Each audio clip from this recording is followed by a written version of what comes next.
You must have already seen the video on 5 beginner mistakes when writing song lyrics. Here's another one on 5 misconceptions we've all heard about writing song lyrics. By the way, I'm Vadusha and I'm the best expert in songwriting in the entire world and maybe even on YouTube. As always, I let this version of me write some pro-level lyrics while we find out about 5 lies we've all heard about lyric writing. Lie number 1 is that you need inspiration. My point is you don't. Just imagine for a second that every artist you love needs inspiration. Imagine that they have no songwriting routine whatsoever. Imagine that every time they sit at a desk to write some lyrics, they have to go through pain pouring the lyrics on paper. And it's not pouring, it's more like milking their inspiration. And the drops of inspirations is what you get. How fast do you think your favorite writer is gonna get sick of that? This ain't no healthy process. If you want your writers to consistently produce material, they better have some routine. They better have some workflow that works every time, no matter if they have inspiration or not. Same with you. Imagine you write lyrics for a living. Then say you have a deadline and a paycheck tied to it. What you do if the deadline is like tomorrow or tonight? Are you still waiting for inspiration to hit? I think that if you're a professional, inspiration is not the thing you need. You need a proper workflow, you need some routine that makes you consistently produce lyrics. No matter what happens. You need to be sure that every time you sit behind a computer to write some lyrics or at a desk with a piece of paper, you're gonna produce something. Those might not be the best lyrics, but you gotta produce something, especially if you're selling it. That is exactly where the fear of the blank page and the writer's block come from. That's the origin of these psychological problems. If you generalize these, that's fear of the unknown. You just don't know what you do when you gotta write some lyrics. You stare at a blank page and there's a bunch of unknown in front of you. But if you know the routine, but if you know the workflow, you trust the process and there's no psychological trauma associated with lyrics writing. So I beg you, get yourself a lyrics writing routine to stay healthy. Now that we're on the same page, lie number 2. And that is, you don't need inspiration. I'm not telling you to forget what I've just said. Inspiration is something that produces the best material ever. And every once in a while, you do need inspiration. But you don't have to rely on inspiration to produce material. Problems occur when you do rely on it. When you're free from it, you just enjoy your artistic freedom. But when inspiration does hit, you need to grab it by the tail and use it to the maximum. Another thing I noticed over time is that when you use a routine or a workflow, inspiration hits more frequently. That's the point of it, because you have specific little moments in your workflow when you do need inspiration, like coming up with nice punchlines or ideas.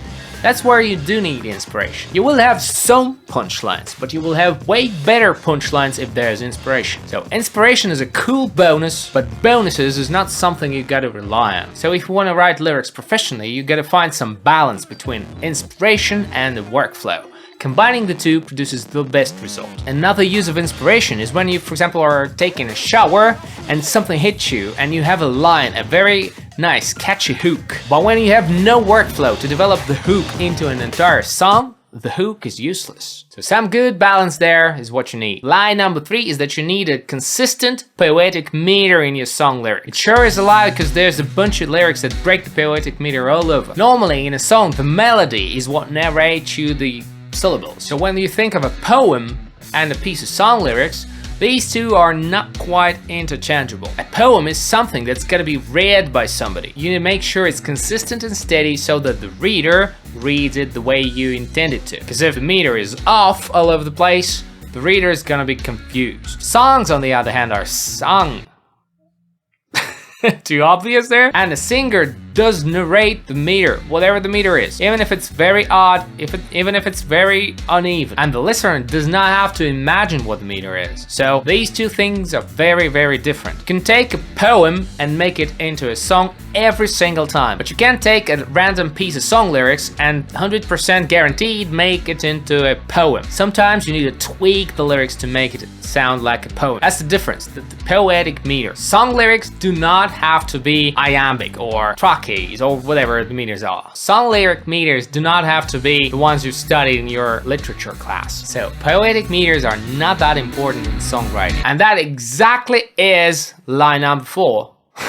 In fact, poetic meter does matter. Consistency in songwriting is very, very important because songs are all about breaking expectation, creating tension and then releasing the tension, creating some expectation and then either breaking it or satisfying it. Especially in today's day and age when there's TikTok, you have to grab the listener. And there's a bunch of musical ways you can manipulate it, like pausing music or playing all the instruments at once, or modulating the harmony, making something really loud or really quiet or whatever. Changing the voicings. And lyrics is part of the picture, and changing the poetic meter, the length of lines and the number of syllables, is also a tool to manipulate the listener's attention. And there's two pieces to it. One being the length of the lines. When your verses are long, your choruses better be short, to contrast verses against choruses. Well, not always, but I mean, that's a general rule. Artists tend to contrast choruses to verses. Long lines to short lines, that's one way. Another way is the consistency of syllables contained in the lines. Imagine there's a verse and a chorus,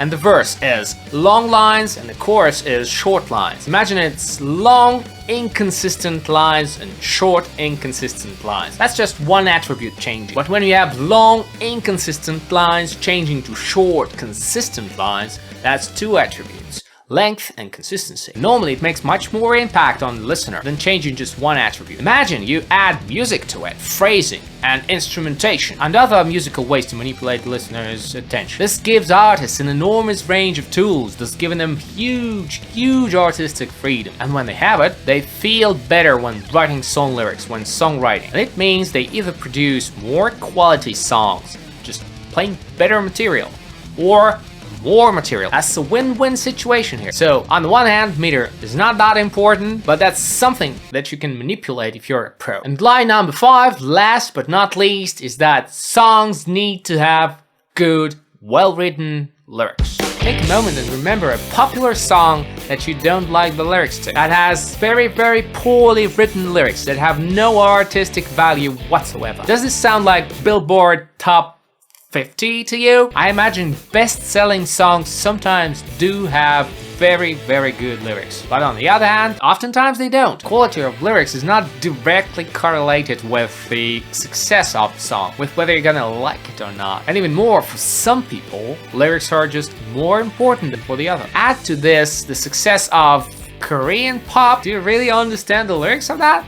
That's just plain music. You don't understand a word they sing, even if they're singing in English. So are lyrics that important?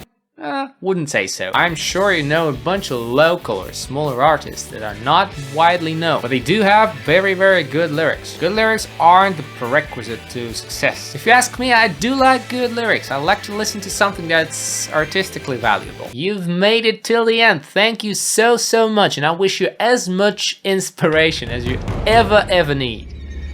You're awesome.